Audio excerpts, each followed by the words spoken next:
I never imagined that the man I served as a maid would turn out to be the hotel owner. I will never forget the day everything fell apart. My hands trembled as I dusted the polished furniture in the grand suite. The sunlight streamed through the enormous windows, casting golden rays on the elegant furnishings. My heart raced. Why were my instincts screaming at me today? I glanced at him. Mr. Harrington, the charming man who always smiled at me with warmth that felt genuine. Head off and stopped to chat, asking about my day. But today there was something different, something in his eyes.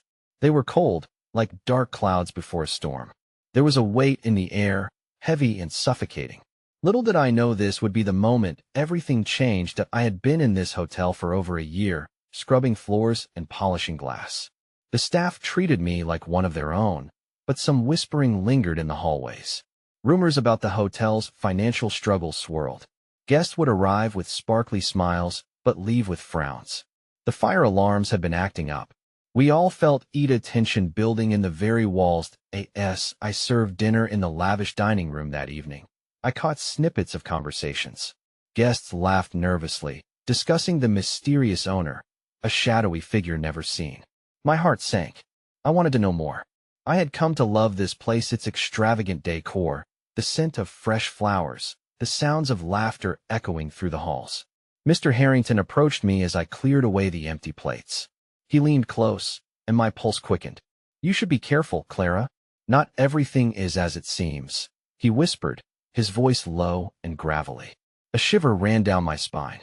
What did he mean? I had seen him in the shadows, always watching, always knowing. That night, I stumbled upon a conversation between two staff members, their voices hushed. "Did you hear? They're sending Mr. Harrington away," one murmured. "He's been hiding his true identity for too long." My heart pounded like a drum in my chest. My mind raced. Was he really the hotel owner? The man I served every day? Suddenly, the wind howled outside, rattling the windows. I felt a rush of uncertainty. Could it be true? The man who had shown me kindness could also be someone so powerful, so dangerously secretive? I was left in turmoil, drowning in questions with no answers. My hands shook as I thought back to his smile, the warmth that felt safe, now twisted with doubt. What could I discover if I dared to dig deeper? What would I find if I pulled back the curtain? The thought terrified me, but something inside burned to uncover the truth. Hey, before we continue with this amazing story, I need to give you an important heads up. Many subscribers have reported that YouTube unsubscribed them without warning. Take a quick second to check the red button below to make sure you're still subscribed to the channel. I'd hate for you to miss any of the exclusive content coming soon. And while you're there, smash that like button. It really helps me out with the algorithm. Oh, and tell me in the comments, which city are you watching from? I love getting to know every amazing person who's part of this community. Your participation makes all the difference. Let's connect. The days that followed spiraled into a whirlwind of whispers and shadows. Each time I crossed paths with Mr. Harrington, I felt the air tense between us, thick with unspoken truths and precarious secrets. The once comforting ghost of his familiar smile now haunted me, chipping away at my resolve like a tide eroding the shore. But I found it increasingly difficult to focus on my duties. Every flicker of movement caught my attention. Each laugh resonated loudly, echoing uncertainty throughout the grand hotel. The plush carpets felt heavier beneath my feet, as if the weight of the hotel bore down on my soul. I caught fragments of conversations amongst the staff, snippets filled with both fear and hope. What will happen if the hotel closes? Will we lose everything we've built here? In moments of quiet solitude, I would stare out of the suite windows, my heart aching at the horizon, where the sun kissed the earth goodnight. The world outside sang a different tune, a melody of freedom, untouched by the dark mysteries prowling through the hallways.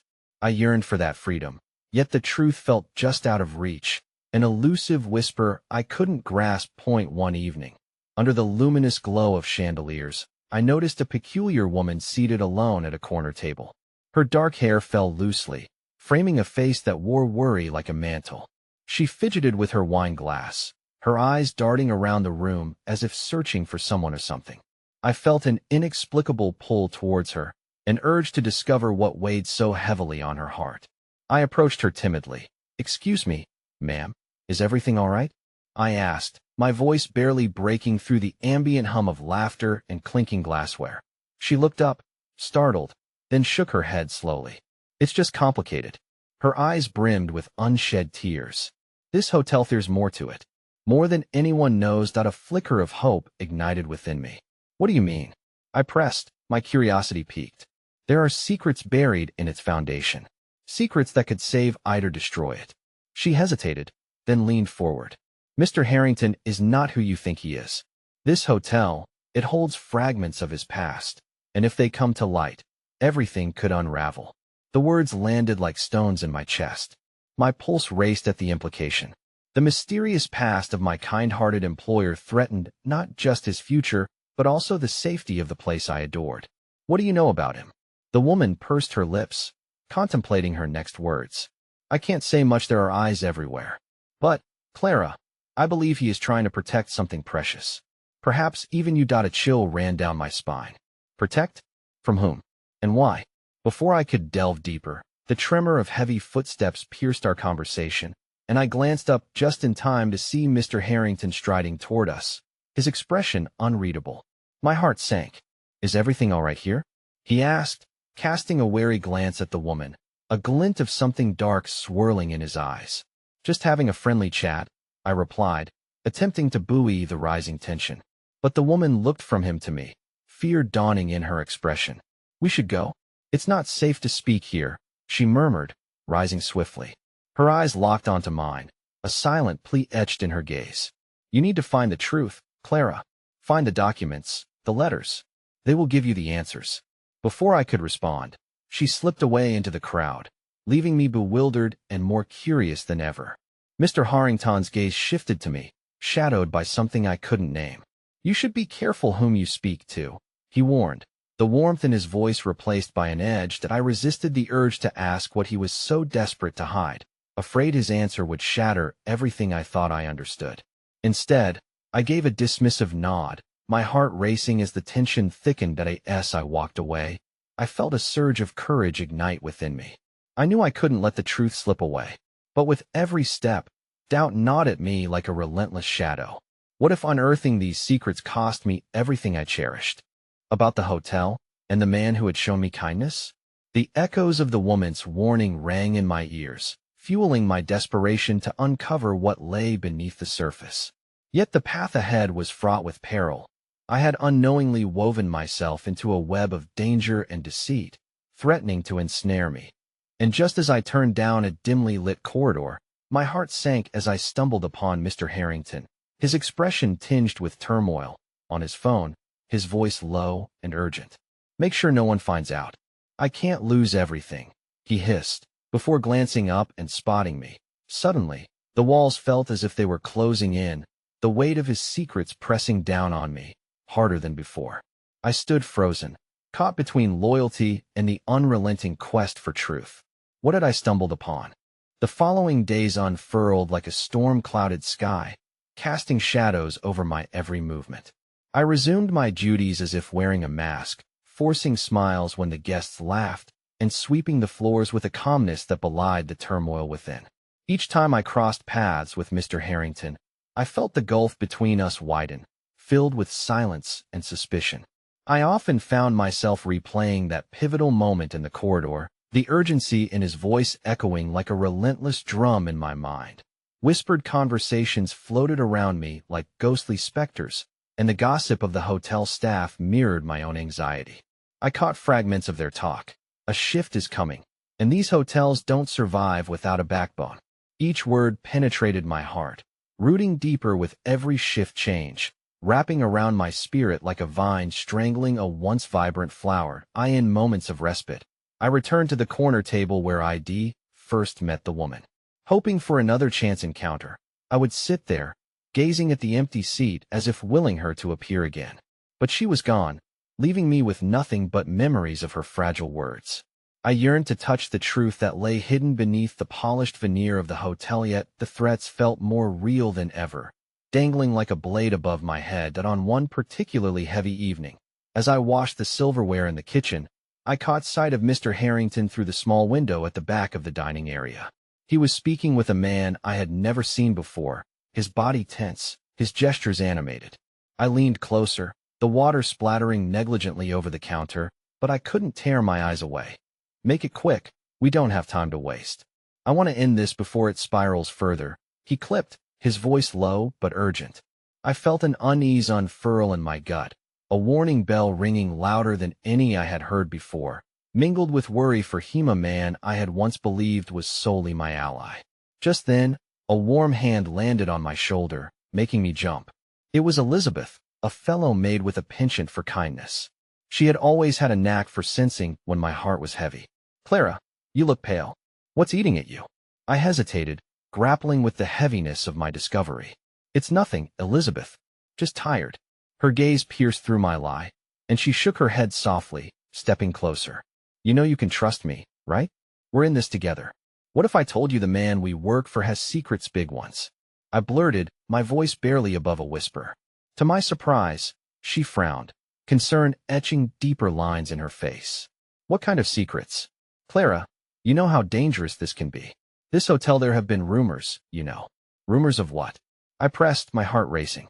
Elizabeth looked over her shoulder, ensuring no one else was within earshot. "Things the management tries to keep under wraps.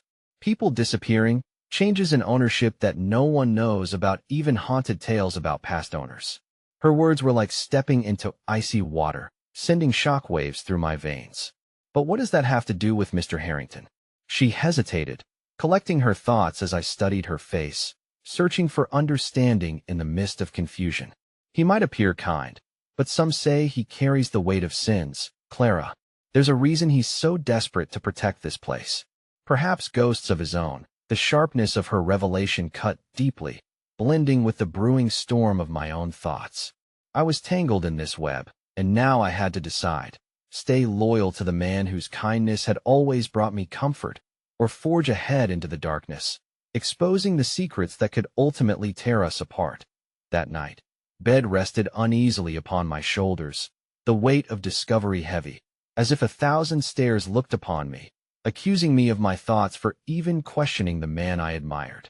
I closed my eyes and allowed waves of dreams to carry me, desperately hoping for clarity, for guidance that I knew wasn't going to come. But just as the darkness began to overtake my mind, the shrill echo of my phone tearing through the stillness jolted me awake.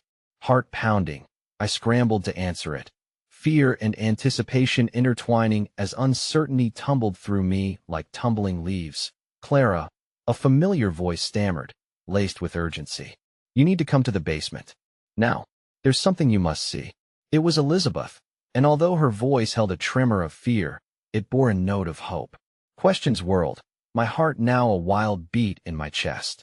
What could possibly lie beneath the hotel that tied us so irrevocably to the secrets we unearthed? In an instant, I was out of bed, my heart racing, a curious flame igniting within me. I would not shy away from the truth any longer. As I slipped out of my room, the hotel sighed around me, a living being aware of my every step.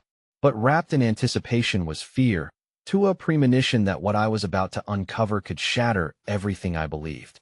The dimness of the corridor awaited, and I could almost hear the hotel speak, whispering a cautionary tale of what lurked beneath the polished floorboards. As I approached the basement door, my heartbeat raced in time with the whispers of ghosts forgotten. This was it, the moment where the lines blurred between allies and adversaries, and every secret unearthed kept its own ominous repercussions. I paused, breath caught in my throat, feeling the full weight of what lay ahead. With a determined breath, I pushed the door open, the musty darkness enveloping me like an old lover. In that moment, I knew I was crossing a threshold from which there would be no return. What awaited me down there could change everything, the very fabric of who I was, who I thought I knew, unraveling into the depths. The air in the basement felt dense, thick with the scent of aged wood and forgotten stories, as I stepped into the half-light. The walls loomed, shadows stretching like arms reaching for answers that had long been buried. Elizabeth awaited me at the far end, her silhouette faint against the dim glow of a single, flickering bulb. "Clara," she breathed, her voice barely cutting through the heavy silence. "Tu found something. You need to see it." My pulse quickened. The urgency in her tone twisted my insides, igniting both fear and determination. What is it? I managed, the words fragile on my tongue.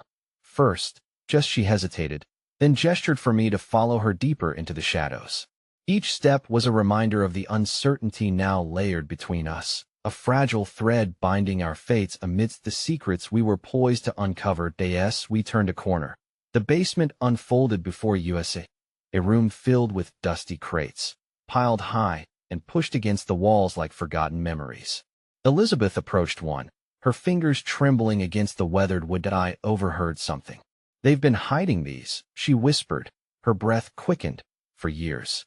My heart raced as I pulled closer, curiosity battling my caution.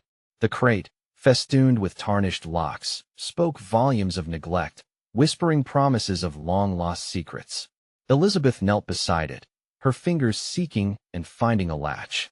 "Help me," she said, her eyes darting towards the ceiling as if expecting someone to burst in at any moment.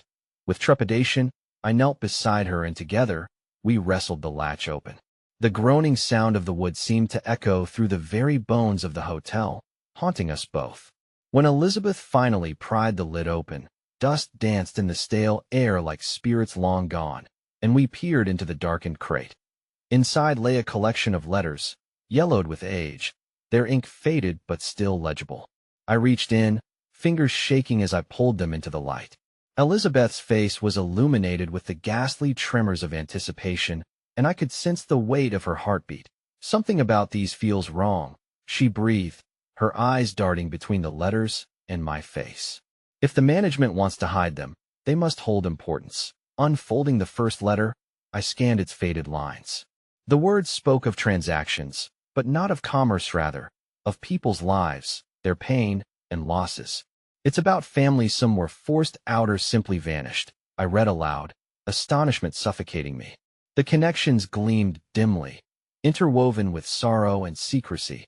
This could be what Harrington has been protecting," Elizabeth whispered. Fear caught in my throat, splintering into 1,000 thoughts. The man who had offered me kindness and shelter now stood at the helm of something terrifying. But another part of me, strained, yet persistent, was lit by a flicker of resolve. What if this is the truth we've been searching for? What if these letters mean we can stop him? Elizabeth shook her head, her expression desperate. "What if they put us in danger? We can't confront him without evidence. What if he's as dangerous as the rumors claim?" Yet, as I glanced at the letters, a deeper, instinctual urge stirred within me. The very notion that I could hold power over the hidden pain of so many families was intoxicating, and for just a moment, hope blossomed amidst the chaos. But as I tried to bury my conflicted emotions, a noise punctured the night, the sound of footsteps echoing from the direction of the basement stairs.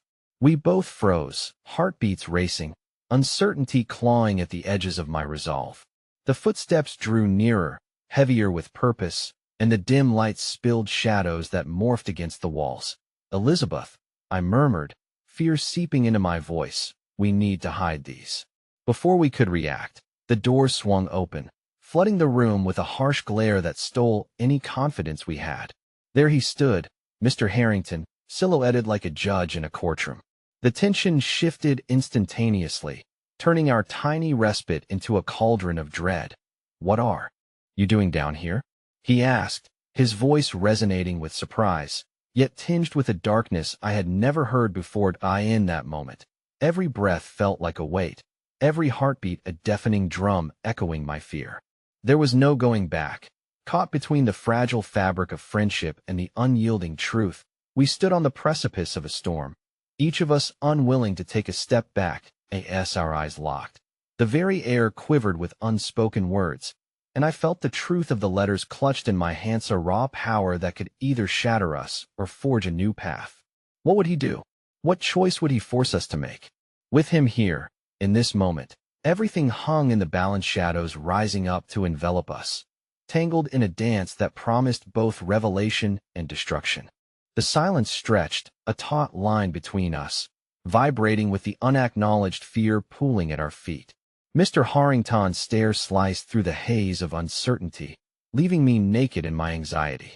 "I asked you a question," he repeated, the calm lilt of his voice now fraying at the edges. That I clutched the letters tighter, the paper biting into my skin. as if reminding me of the gravity of our discovery. The flickering bulb above seemed to buzz in conspiratory tension, illuminating the shadows curling around Mr. Harrington, framing him as both protector and predator. We were just, I stammered, the words spilling out clumsily as I searched for an explanation that wouldn't ignite his wrath. Elizabeth shot me a panicked glance, her wide eyes pleading for a diversion. Then I remembered the nearby crates, the forgotten remnants of lives intertwined in this hotel, the echoes of their stories that had been buried for too long. We were just cleaning up, I blurted out. It looked like these hadn't been touched in ages. The corners of his mouth twitched, a brief expression that flickered with something unsettling, a mix of disbelief and something darker that sent shivers coursing through me. Cleaning up? In a place like this? He queried, taking a step forward, shadows swallowing him momentarily. For a fleeting moment, I wondered if he had known we were down here all along. If this was all part of a game I hadn't agreed to play. Perhaps I should do the cleaning then, he remarked, his voice honeyed but coated with steel, and my heart raced furiously as a chilling thought clawed at my mind. Had he found out? Did he know about the letters? Let's just go upstairs, Elizabeth managed to say, her voice a tentative shield against the uncertainty that encased us. We can return later. But I could see it now, the tremor in her hands, the way her resolve was cracking like thin ice under pressure. No, Mr. Harrington interrupted, a trace of amusement flaring in his eyes. I think you should stay right where you are. It seems I've caught you red-handed. Panic surged, clawing at my throat as thoughts spiraled. The letters whispered promises of truth and justice, but the images of families torn apart haunted the edges of my consciousness. What would he do if he found out they were in our possession? Would he destroy them, cover the truth with more lies? Before I could respond, his gaze locked onto the crate. What is in there? He asked, a sudden sharpness slicing through the air. Show me. My heart thundered, fierce and relentless. I couldn't let him take the letters, not after everything they symbolized. There's nothing in here that concerns you, I replied, trying to sound bold, yet feeling like a trembling leaf clinging to a branch in a tempest. He regarded me closely, a storm brewing behind his eyes. Don't make me ask twice, he replied, clear and firm. A bubble of desperation welled up in me. I glanced at Elizabeth, her face a mask of fear, and suddenly I was reminded of why we sought this truth. People's lives mattered. Those letters housed the truth, stories that deserved to be heard, mourned, and remembered. Just let us go, I said, my voice cracking as I shifted between resolve and terror. These people deserve their stories to be honored, not hidden away. His expression flickered, a shadow of surprise and appraisal crossing his face. In that moment, I caught a glimpse of something that resembled humanity beneath the layers of authority, the man who had shown kindness, however false it now felt. You don't know what you're saying, Clara, he said, his voice now low and dangerous. Some stories are better left buried. Before I could respond, a loud thud reverberated through the basement, causing us all to turn instinctively towards the source. The solemn sound echoed ominously, a warning or an invitation, I wasn't sure. And then came the muffled crease of voice trembling through the floorboards, faint yet piercing. Help. Someone please. Mr. Harrington's eyes widened, and the warmth drained from his face, leaving in its wake a chill that settled over us all. What was that? He demanded, his calm facade crumbling. A flood of emotions surged through me, horror, urgency, and fierce determination. We couldn't let this be the end of our quest for truth. It's coming from above, I replied, before I knew what I was saying. Either out of instinct or rebellion, I dashed toward the stairs, dragging Elizabeth with me. She hesitated, fear darkening her features. Clara, Mr. Harrington called, his voice thick with menace, but I didn't stop. The cries grew louder, more desperate, pulling me toward a new crisis unfolding just out of sight. We reached the stairs where the voices mingled with muffled sounds of chaos and urgency in the air that made it impossible to disregard. I felt the energy shift around us. It wasn't just the shadows that had been lurking silently, it was a new challenge that layered itself atop the already precarious state of our discovery. The moment was electric, charged with the tension of uncertainty, but a flicker of hope ignited within me. Maybe, just maybe, this could lead us to something greater than ourselves. But as we stepped onto the upper landing, uncertainty gripped my heart. What awaited us? Would it unravel everything we had fought for, or forge a new path we hadn't yet envisioned? As I swung open the door, Mr. Harrington's voice followed, a low growl. You don't know what you're getting into. A chilling realization settled deep within me. I was about to unearth not just the hidden stories from the basement, but perhaps a deeper truth in whose shadows we had already begun to wade, a truth that might redefine everything I knew. The moment I crossed the threshold, the din of voices became a cacophony, dissonant and discordant. Panic radiated through the air, pulsing like an additional heartbeat echoing through the narrow corridor. I hesitated, my feet reluctant to tread further into this sudden storm of chaos. But Elizabeth's firm grip on my arm propelled me forward, an anchor urging me deeper into uncertainty. The room ahead, once a forgotten corner of the hotel, now burst with a chaotic assembly of patrons and staff. A huddle of people congregated near a disheveled table, voices rising over one another, filled with fear and confusion. Get back! A woman yelled, her tone desperate and unwavering. We have to call for help. What happened? I forced my way through the throng, Elizabeth following closely behind. The flickering overhead lights illuminated the frightened faces, casting shadows that danced on the walls like grotesque figures. And then I saw him, a man crumpled on the floor, cradled by two bystanders, blood seeping from a gash above his eyebrow. He was stocky with dark hair, unshaven and disoriented, but it was the recognition that struck me hardest.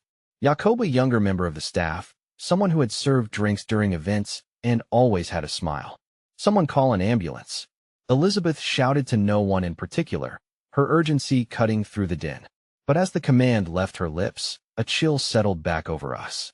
The crowd was self-administered chaos, a web of rumors circulating faster than any useful action. It clicked, the blurring lines of familiarity tightening their grip on my chest. The man whose life lay in shreds before us had delivered more than just drinks. Jacob had been there at the events that had sparked revelations in the letters we had discovered, moments intertwined in a history that wasn't so distant after all. With each passing heartbeat, dread coiled tightly within me. Someone needs to hold his head, I shouted, but I wasn't sure if I was speaking to Elizabeth or merely trying to find my own voice among the noise. As I knelt to help, I caught a glimpse of Mr. Harrington standing at the threshold, unmoving. His eyes skimmed over the scene, their sharpness now dulled by a turbulent undercurrent of emotion, fear, regret. He shifted slightly, the muscles in his jaw tightening as he assessed us, the angles of his frame transforming from predator to avenger. Before I could process his presence further, a commotion echoed from the end of the corridor. A man burst through, the shrill sound of sirens creating a backdrop of urgency. He had formally entered our world, a part of the salvation we desperately sought. But the relief it brought was quickly buried under the substantial weight of Mr. Harrington's presence juxtaposed against our newfound plight. Stand back! The newcomer shouted, rushing to Jacob's side, summoning help and competence to this unfolding tragedy. Yet, as he knelt down, a recognition moved through the crowd-in energy that turned into whispers too frantic to decipher. Harrington will cover this up, one voice hissed. Protect his reputation, just like he always does, murmured another as frightened glances darted back to him, questioning whether safety lay with Mr. Harrington or in opposing him. My stomach tightened. The fragility of this moment hung in balance. What could Mr. Harrington do? What would this incident mean for our investigation? Would it ignite a finale, a covering of chaos revealing the truth we had sought, or hide it further in the murky depths of secrets? Before I could continue processing these thoughts, Elizabeth turned toward me, her face pale. What if he did it? What if Jacob knows something?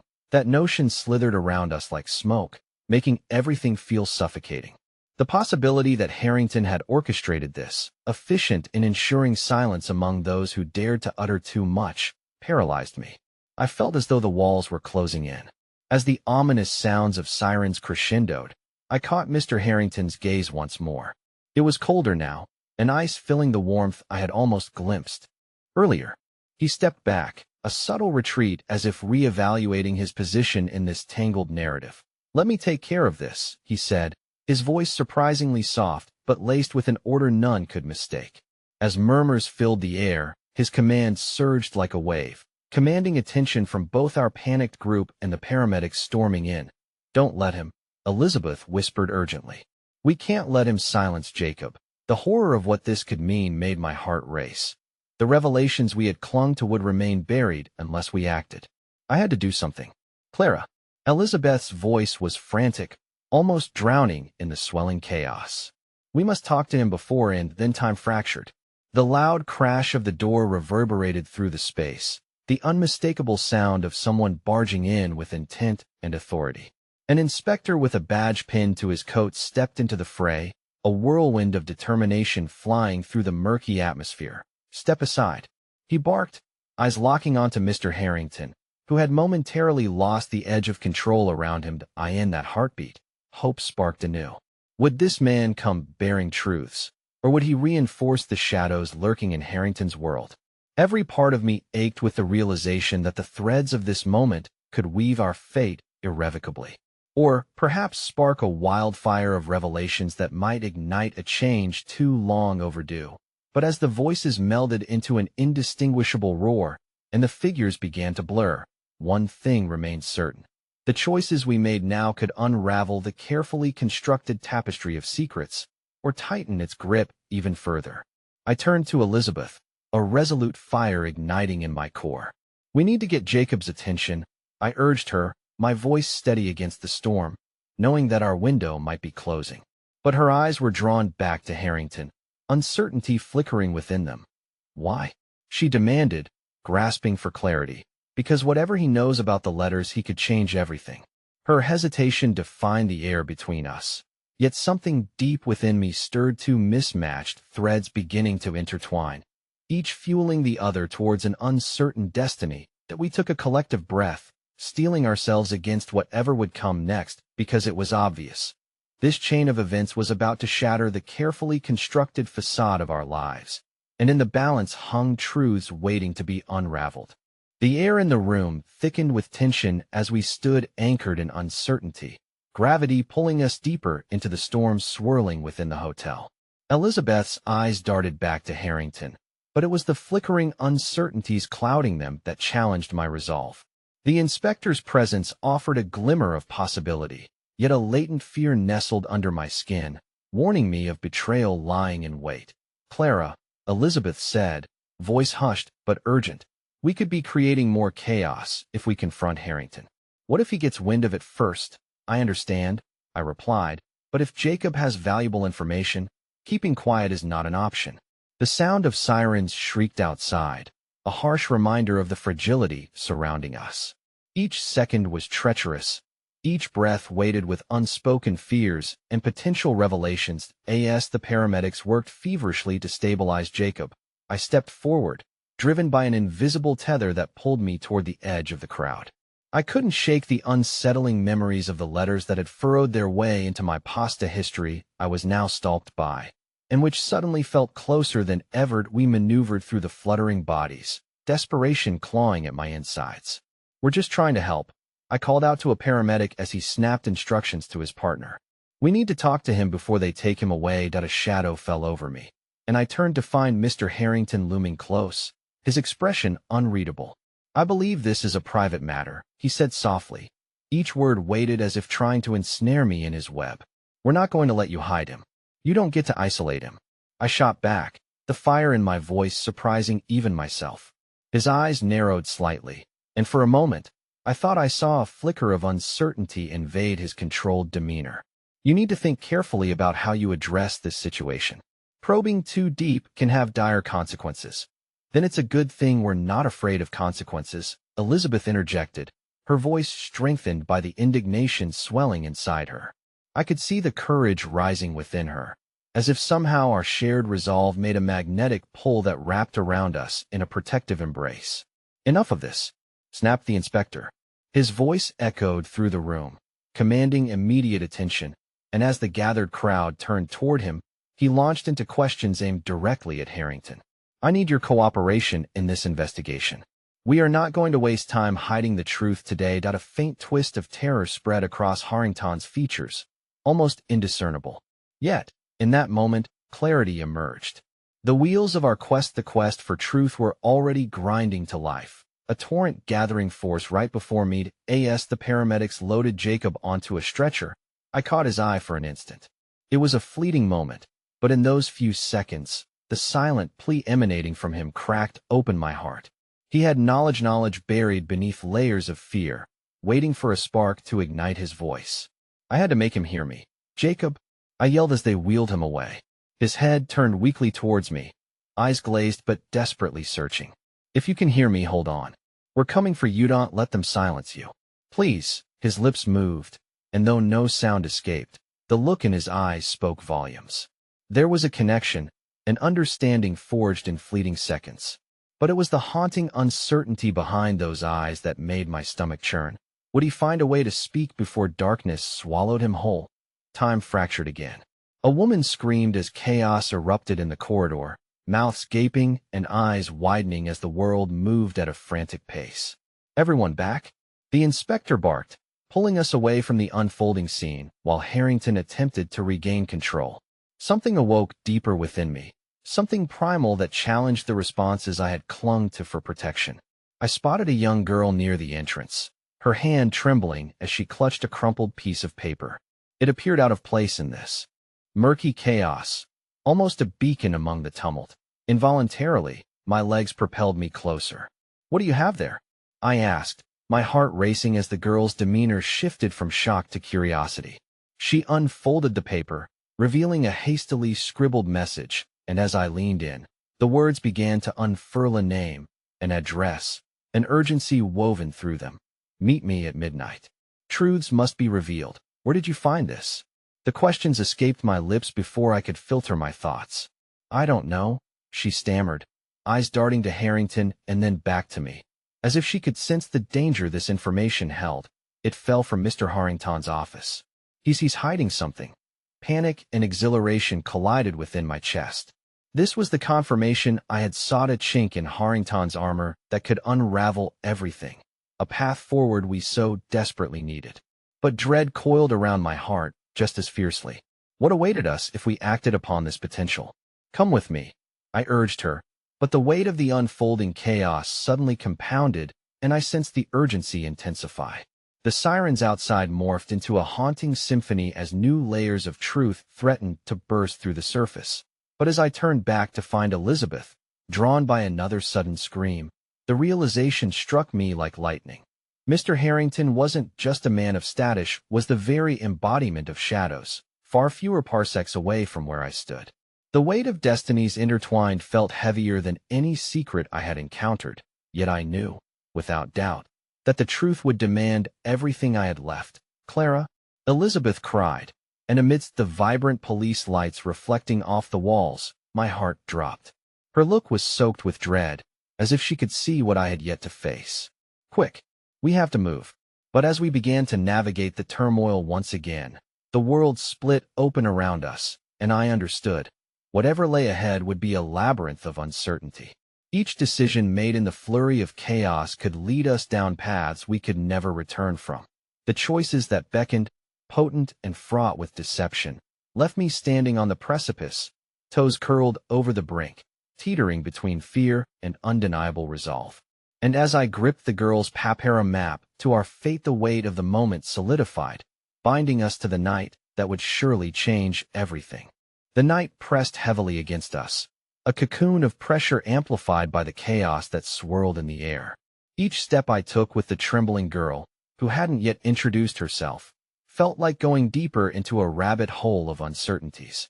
Elizabeth was just ahead, her silhouette cutting through the disarray, each move packed with palpable urgency. "Did you get her name?"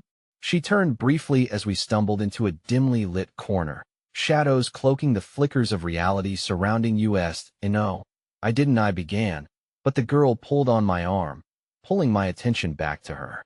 "Is my father going to be okay?" she asked, her small voice laced with worry, though the quiver in her lip betrayed her bravery. "Your father?" I repeated, heart racing, trying to keep the pieces together. "Yes, Jacob. He's my dad."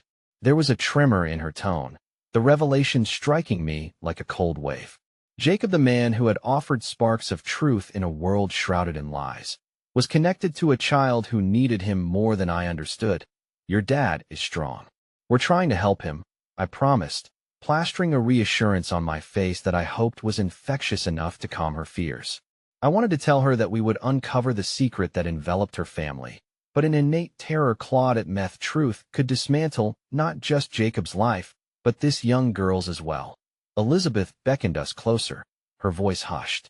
We need to figure out what to do with the note. They'll be looking for us soon. The girl clutched the letter, her fingers trembling against the paper, then looked at me with wide eyes. Can we go to the address? What if we find something that will help? Maybe, I replied, glancing into the swirling crowd outside. The chaos was settling, but anxiety still crackled in the aftermath of the confrontation. With every second, Harrington's web of deceit felt less like a distant threat and more like a palpable presence waiting to pounce. But we need to be careful. We can't expose ourselves too much until we know more. My stance grew heavier, realizing that every moment we lingered could put Jacob and now this innocent girl deeper into danger. We needed answers, and the clock was ticking. Finally, with one last look at the girl, who looked too young for such burdens, I reached into my pocket. What's your name? I asked gently. Lila, she whispered, letting the name slip coolly into the air as if it were a secret she cherished. Lila, I echoed, letting it sink into my bones. I promise we'll find your dad. Stick with us. Lila glanced between Elizabeth and me. I saw hope brimming in her eyes, however faint. The flicker ignited a flicker of something inside me, mixed with the growing fear of what awaited us. Every moment spun closer to the unknown that we pressed through the thinning chaos and returned to the disheveled hallway of the hotel. We should move before Harrington figures out we're missing. Elizabeth was right. Every tick of the clock could have us found out. Suddenly, a shrill scream pierced through the ambient noise, cutting through my determination. Eliza, no? A figure appeared in the distance, struggling against a couple of officers as they attempted to escort her away. Hold on. That's Eliza. I recognized her as one of the hotel staff, a woman who had often offered me warm smiles during long shifts. What was she doing in the thick of this? Before I could think, the instinct to run surged through me. I grabbed the girl's hand, pulled Elizabeth toward the sound, pushing our way through the throngs of disheveled guests and officers. Eliza, I shouted, urgently trying to reach her. But the officers didn't respond to my outburst, focused solely on detaining Eliza. The moment where we could intervene slipped through our fingers like grains of sand. Why are you doing this? Let her go? I struggled against the force of the crowd pressing back, but the tighter I grasped Lila's hand, the more frantic she became. She knows, please. Eliza cried, her voice ragged with fear, shaking off the officer's grasp in a last act of desperation. They'll make you forget everything. You can't before she could. Finish. The officers tightened their grip, dragging her away down the corridor, her words hanging unfinished in the charged air. I felt Lila's hand slip from mine, her small figure collapsing in on itself, overwhelmed by the sudden loss of the one source of comfort in this madness. What did she mean? Lila begged, her tears welling anew. What do they know? Two don't know. I stuttered, my heart racing faster than my mind could catch up. Eliza's fear had struck a nerve deep within me, leaving behind a prickly sense of danger that throbbed at the base of my spine. Clara, we have to go now, Elizabeth urged, pulling me back toward the lobby. And even as Lila wiped away her tears, each sob gut-punched me like an awakening, a heavy reminder of the stakes in this tangled mess. As we maneuvered past trembling guests and barricaded exits, the cold grip of dread tugged at my gut. Eliza's fate was suddenly a shadow looming before us, a harbinger of the potential darkness that awaited if we dared breach Harrington's world. Just when I thought clarity emerged from chaos, another scream echoed, sending my heart plummeting. Was the order really to silence the truth? We stepped over the threshold of the back entrance and into the moonlit street. The early chill of night was brisk against our faces, awakening senses dulled by the hotel's suffocating tension. I had grasped onto hope too soon. It seemed, for barely 2 streets down, a familiar shadow emerged, looming like a gust threatening to sweep us all into the dark. Harrington's cold eyes met mine from a distance, and the air around us sparked an electric current of unanswered questions and silent threats. In that moment, I knew this unfolding nightmare had only begun unraveling, and somewhere deep down, The tendrils of vulnerability wrapped around my heart, whispering to me that it was just the beginning of the truth revealing itself. But what other truths awaited us? And what price would we have to pay to uncover them? The moon hung low, ominous and full, casting everything into stark, white relief. My heart raced as I turned away from Harrington, forcing my attention back to Lila, whose frightened eyes now darted between me and Elizabeth, searching desperately for answers. "Clara, we have to keep moving," Elizabeth urged, her voice barely above a whisper, but it was the urgency in her tone that made it all too real. She grabbed Lila's hand, pulling her close. "What if he's already told them?" Lila's voice sliced through the night air, panic twisting her features. I could see the terror dancing in her wide eyes, and that terror was a mirror of my own. "He hasn't," I said firmly, hoping to bolster her resolve, even as my own heart trembled. "We're going to find your dad, Lila. We just need to stay one step ahead of him." But each word felt heavier than the last, filled with the weight of my uncertainty. As we hurried down the largely deserted streets, sporadic streetlights flickering like fading embers, a sense of foreboding shadowed our steps.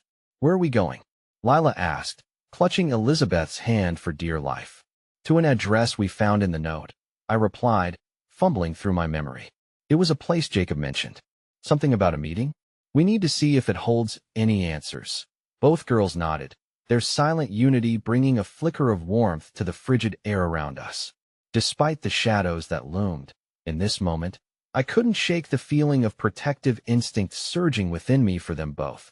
Minutes stretched into what felt like hours, and finally, we rounded a corner to reveal a derelict building, half hidden behind a cascade of overgrown vines that had claimed the entrance. The structure loomed like a forgotten monument to secrets waiting to be unearthed. "This is it," I breathed, glancing over my shoulder as if to reassure myself we weren't being watched. "Jacob's note had to lead us here for a reason. What if it's a trap?" Elizabeth questioned, her voice trembling as we stood a few paces from the crumbling door. "It doesn't matter," I replied, the conviction surprising even myself. "We need to search it now." The idea of Harrington getting any closer to Lila drove my will to action. I didn't know if Jacob was there. I didn't know if it was safe. But I knew in my heart that we had to keep pressing forward. As we creaked through the door, it groaned like the very building itself was waking up from a long slumber. The dim interior, cloaked in shadow, felt charged as if it were holding its breath alongside us. Dust motes danced lazily in the thin shafts of light that squeezed through cracked windows. "Stay close," I reminded Lila, her face illuminated for a fleeting second by the pale glow filtering through the ruins. "Look," Elizabeth said, pointing toward a stack of old boxes, their corners frayed. "Maybe there's something in those." We sifted through papers and forgotten trinkets. Each item felt like part of an unsettling jigsaw puzzle that never seemed to fit. The atmosphere buzzed with unanswered questions and the whirling suspicion that we were not alone. Suddenly, Lila's small hand grabbed my sleeve, her voice shaking. "Clara, what if someone finds us?" "Then we'll run," I replied, trying to sound braver than I felt. But inside, my own doubts were clamoring for attention, mocking my determination. Without warning, a loud bang echoed through the building, ricocheting off the peeling walls. We froze, my heart thundering in my chest as adrenaline surged through me. "It's them," Elizabeth whispered, her breathing sharp. "We have to hide." The instinct for self-preservation kicked in, and we dashed toward what looked like an old storeroom at the back, a thin veil of darkness offering us transient security. But I could feel the tension in the air thickening, each second stretching like an eternity, fraught with fear. As we huddled together in the cramped space, Lila looked up at me, her eyes glassy and vulnerable. "Do you think we'll be okay?" I wanted so desperately to give her comfort, to tell her that we would all emerge intact, but the circumstances swirled like smoke around us, obscuring any clarity I could grasp. "We are together. That's what counts," I said, though my heart raced under the dread. The sound of approaching footsteps punctuated the stillness, drawing closer, mingling with the tension that was stretching taut among us. I held my breath, every nerve ending alive with the fear of what was to come. "Where are those kids?" A voice carried through the dim air, sharp, commanding. It was Harrington.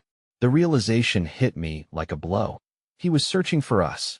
My pulse quickened, and a pressure gripped my throat, biting down a desperate urge to bolt from our hiding place.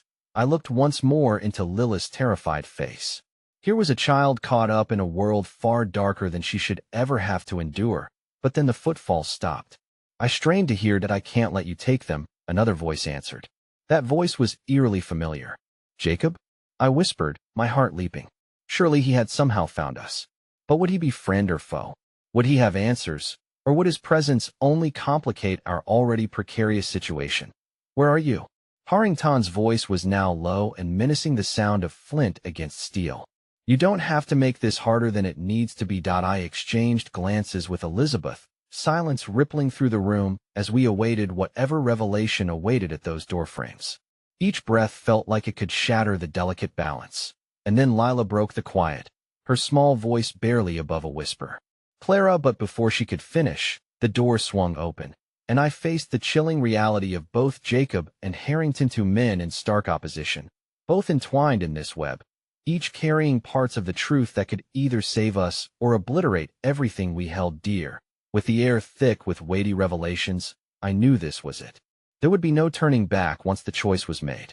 Unwavering, I steeled myself, ready to face whatever came next, knowing that the unraveling had only just begun. The darkness felt alive around us as Harrington's piercing gaze scanned the room. My heart thumped a frantic rhythm, each beat resonating with the urgency of the moment. I could sense the weight of unspoken possibilities, the truths we were bound to unearth, or the horrors we may inadvertently unlock. "Clara," Jacob breathed, stepping forward from the shadows. His face was bruised, but his eyes were clear, burning with a fierce determination that made me believe he'd fight for us as fiercely as we fought for him.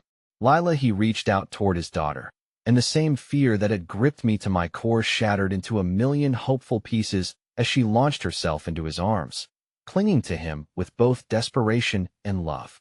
"Harrington, you don't have to do this." Jacob's voice trembled, but the fire behind his words remained undiminished. I felt that same fire spark within me, igniting a flame of defiance. He had exposed part of the truth. Now it was time for me to piece together the remaining shards. "You don't have to hide anymore. You've protected us, but at what cost?" My voice quivered but held firm against the tidal wave of uncertainty crashing around us. Harrington's expression flickered between stoic resolve and a shattered veneer, like a mask fighting to contain whatever lies beneath. "You think you understand what's at stake?" His voice was low, almost a growl, reverberating off the walls. "You're just kids caught up in an adult's world you don't belong in." "We may be kids," I challenged, stepping closer, "but we're willing to face the truth. It's you who fears its shadow." With every ounce of courage, I reached for the letters hidden in my pocket, the letters that had spun this complicated web. "And it's time for you to face what you've hidden." Harrington's brow furrowed. The acknowledgement of those letters fell between us like an electric spark, igniting the tension in the air. I felt Lila grasp my hand tightly, grounding me as we stood together against the force of his presence. "Clarano," Jacob urged, shifting between his daughter and Harrington. "These people aren't what they seem, not even to you. You need to trust me. There's something you don't know." In that moment, before I could process what he meant, Harrington's voice emerged, raw with urgency. "I've done unspeakable things to protect something precious, this hotel, the legacy. But some truths should remain buried." His words hung between us like a thick fog, suffocating and heavy with the weight of unspoken histories. It made sense now, the secret life he led behind those polished doors, the strange urgency that had surged through him on those quiet nights. I took a deep breath, grounding myself. "You pulled me into this, Mr. Harrington. You've used people for your own agenda. Keeping me in the dark doesn't negate what others have suffered." The power of this moment churned inside me like a volcano ready to erupt. Harrington's stance shifted. His unwavering strength now seemed fragile, as though the very gravity of his secrets had started to tighten its grip around him, threatening to crush him under the weight. "You don't know what you're asking for. I did what I had to do to protect those families, the ones that your financial gain hurt." Jacob stepped forward, a protective light sparking in his eyes. "How many innocents paid the price for your comfort? Is this legacy worth the blood on your hands?" The tension in the air grew more suffocating, time elongating as the room spiraled into silence. A standoff of unadulterated truths versus the facade of power stood before us. And in the depths of the unknown, I realized we weren't merely fighting for answers anymore, we're fighting for lives. But guilt and fear flickered in Harrington's eyes, betraying moments of vulnerability that shook the foundation of his ruthless exterior. I never meant to hurt anyone. I thought if I gave it all up, everything would collapse. So, you chose to let it crumble over the lives of innocents? I pressed, my voice threading through the silence, a simmering warmth rising in my chest. You can't take on everyone's burdens alone. You need to let go. Those words caught Harrington in a web of anguish and fear, resonating loudly within the walls of this building weighed down by shadows. I saw the conflict crystallize within him. The man who had tried to shield me with kindness now faced his own spiral, and it could lead either to justice or catastrophe. At my parents, they never wanted this, Lila whispered, her small voice breaking through, holding a weight of sorrow that pulled us all toward a shared humanity. They loved this hotel. It's all I have left of them. It struck Harrington like a wave crashing moments too late. The mask slipped further, revealing not just the man behind the shadows, but the boy he once was, the boy clinging desperately to hope amidst grief and loss. Two never meant for it to become this, he faltered, his hands trembling as if grappling with chains unseen. This was the moment, the tipping point. I summoned all the courage I could muster and took a step closer, straddling that fragile line between confrontation and compassion. What if we worked together?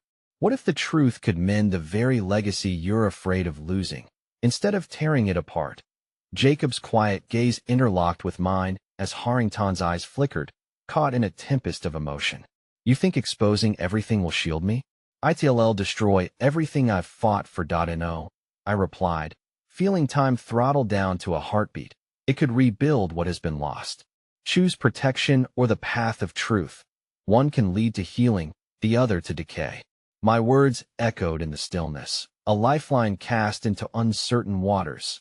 The silence stretched again, heavy with the weight of revelations exchanged, as I believed Harrington stood on the brink of a choice that could alter not only our lives, but hundreds of others.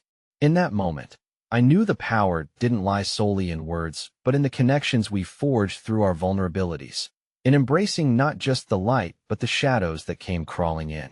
With cautious hesitation, he finally asked, "What if I choose truth, and it tears us apart?